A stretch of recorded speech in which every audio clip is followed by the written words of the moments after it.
Well, good morning, church family. We are so excited that you have joined us for service today. And whether you're joining us online or you're in our larger community gathering, we believe that God has great things in store for your life. It is our desire that as we gather together to worship and to hear the word, that you each encounter the living God, Jesus, in your life. If this is your first time joining in with us, then we want to say welcome, and we look forward to getting to know you better. If you'd like to know more about our events or how to connect with us, you can visit our website at ocparkdistrict.com. And once you get there, click on the digital connections card and you'll find a place to enter all of your contact information. Every month we have different events happening, and we would love for you to be a part of them. So make sure you're staying connected and up to date with all that's happening at One Church. We also want to take a moment just to say thank you for your continued faithfulness to tithe and give generously.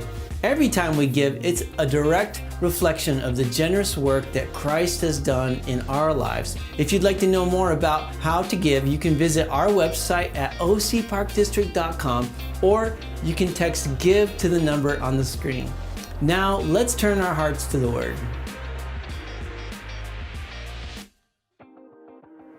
I trust everybody is ready to receive the word today. Last week, Pastor Justin delivered a great message as he introduced the book of Joshua, and we're going to continue on that same theme. But just by way of reminder, let me just give you his 4 points last week, and I'm going to pick up on one of those points in just a moment. But just to refresh your memory, first of all, as he talked about Joshua, he talked about the importance of faithful servants, faithful service. If you're going to be used by God, that is the starting point. We'll talk more about that in just a couple of minutes. But Justin rolled out these 4 requirements for leadership: faithful service, humble dependence, clear calling, and courageous conviction. All 4 of them critical components if God is going to use you. And certainly all of us want to be used by God. We want our life to matter. We want our life to count. We want to live with a sense of intentionality and purpose in God. And these leadership requirements become the very foundation that God builds off of if He's going to use us for His purposes. And I want today to just pick up on that first point that Justin made last week, and that is faithful service. Faithful service. And I'm going to read again from the book of Joshua, the first chapter, the first 9 verses. After the death of Moses, the servant of the Lord said to Joshua, son of Nun, Moses' aide. Now let me just remind you, he had been serving Moses. He had been behind the scenes. He wasn't the front guy. He wasn't the number one. He was behind the scenes. Moses, my servant, is dead. Now then, you and all these people get ready to cross the Jordan River into the land I'm about to give to them, to the Israelites. I will give you every place where you set your foot. As I promised Moses, your territory will extend from the desert to Lebanon, and from the great river, the Euphrates, all the Hittite country, to the great sea on the west. No one will be able to stand up against you all the days of your life. As I was with Moses, so I will be with you. I will never leave you nor forsake you. Be strong and courageous, because you will lead these people to inherit the land I swore to their forefathers to give them. Be strong and very courageous. Be careful to obey all the law my servant Moses gave you. Do not turn from it to the right or to the left, that you may be successful wherever you go. Do not let this book of the law depart from your mouth. Meditate on it day and night, so that you may be careful to do everything written in it. Then you will be prosperous and successful. Have I not commanded you? Be strong and courageous.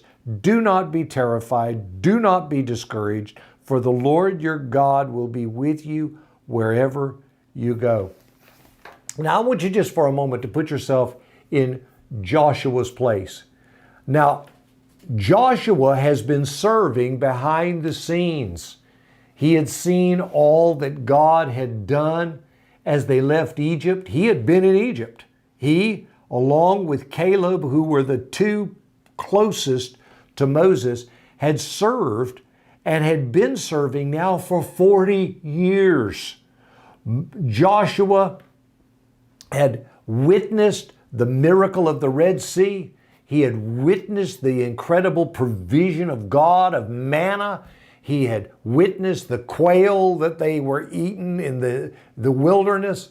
He had witnessed the fact that their clothes never wore out. I don't know if he was still wearing the same outfit that he left Egypt with, but he may have been. Their clothes never wore out. Their shoes never wore out. I mean, think about the miraculous things that Joshua had seen. Yet, not at any point along the way had God said that Joshua was going to be in charge one day. And here he is. He's just kind of been content to serve. He's been behind the scenes. And I think that that is a very critical picture when we begin to think about faithful service. You know, a lot of times people think that faithful service, that now becomes my ticket to the future. That's my gateway. But listen, that's the wrong motivation. That isn't the way that Joshua was serving. He was serving from his heart. He was happy to be the second guy. You know, faithful service a lot of times doesn't look like the thing that we think is important. Yet in God's economy, faithful service is critical for anything that God is going to use us for. And that brings me to the first point that I want to make. It's this, that God is always more concerned about who we are than about what we do. Now think about that. God is more concerned about who you are as a person, about your character, about your heart, about your inward motivations. He's more concerned about that than he is about what you do. We in our culture, we put so much attention and so much focus on making a difference and being the important person.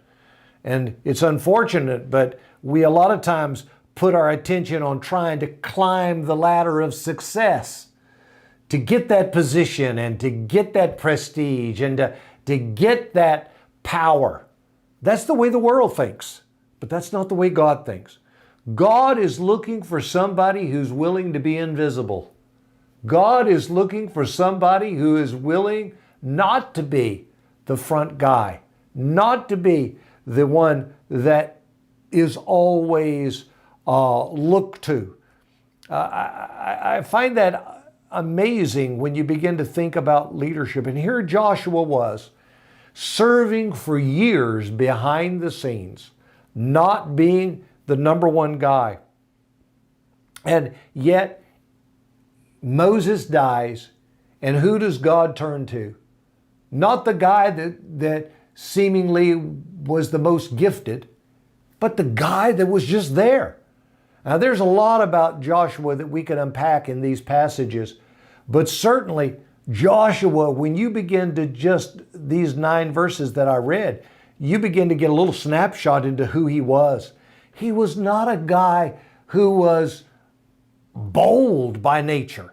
He was not a guy that was like Mr. Personality by nature. He was a faithful servant. He literally was willing to be behind the scenes and serve Moses for more than 40 years. And that was who God was looking for, because God always builds the character of the man or woman of God before he builds the ministry of the man or woman of God. Boy, if we could not learn some lessons today from that. Too many leaders that we've known, even in our own lifetimes, that have risen to the fore and have become well known and perhaps well thought of, and then suddenly they fall and we see great collapses. We've had recent examples of that, and it's terrible, and we all shake our head and say, what happened? I'll tell you what happened. The character was never built to the degree that the ministry was built. You see, your character is what holds you. Your character is what sustains you. And God is always looking to build your character before he builds your ministry or your impact or your influence. In our world of social media and all of that, it's all about influence and all about being an influencer. Well, let me tell you something. If your character is not built, your influence will not be sustained. The second thing I want you to see here is this, that not only is God always more concerned about who we are than about what we do, but secondly, God is always building a leader now for the next generation. God is the original multitasker. He is doing a whole lot more than one thing at one time. And a lot of times we don't see that. We don't realize that God is at work in our life right now for tomorrow's impact. God is preparing us in these quiet, unseen moments of heartfelt service. God is building us so that he can use us later. And that was what was going on.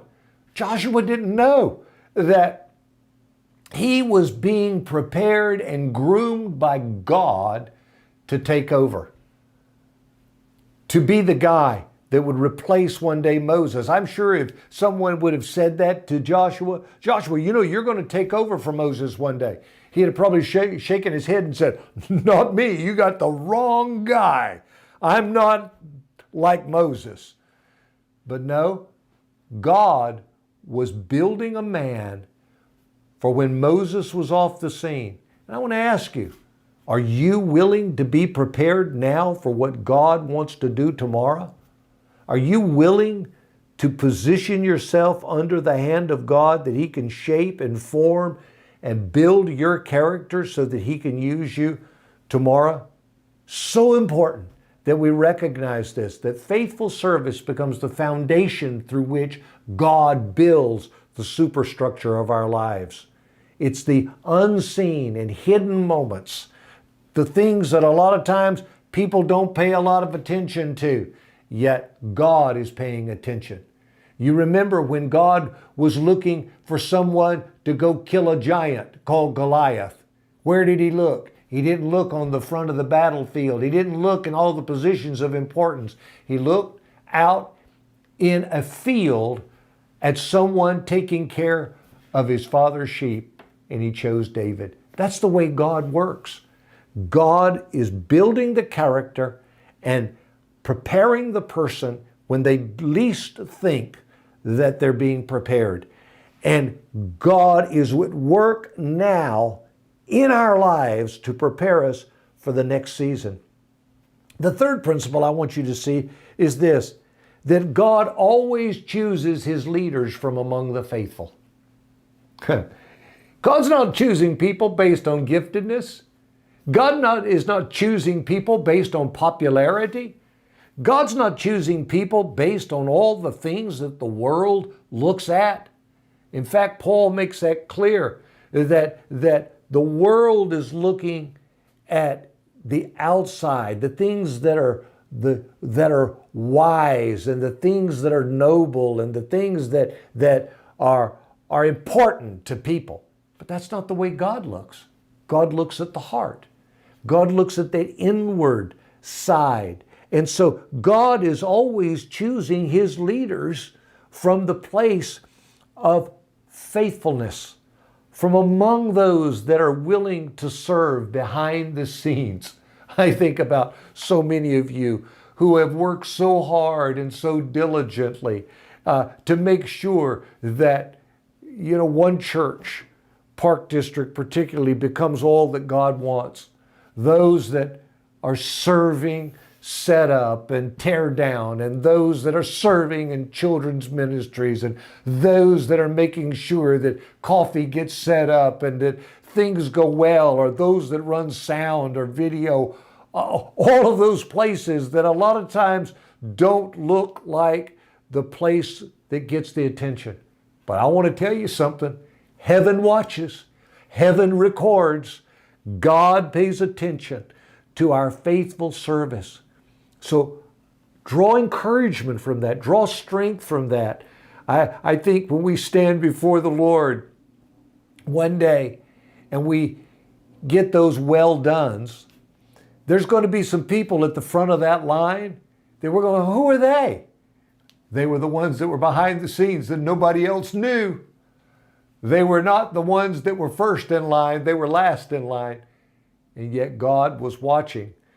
Faithful service, God always rewards. So God builds the leader because he's always more concerned about who we are than what we do. God is always preparing now leaders for the next season. And God always chooses his leaders from among the faithful. The fourth principle I want you to see is this, is that God is bigger than our weaknesses. God is bigger than our weaknesses. I mentioned to you that Joshua we get some snapshots into his personality. But it's interesting that 3 times God says to him, I have commanded you, be strong or courageous. Don't be afraid. Why would he say that?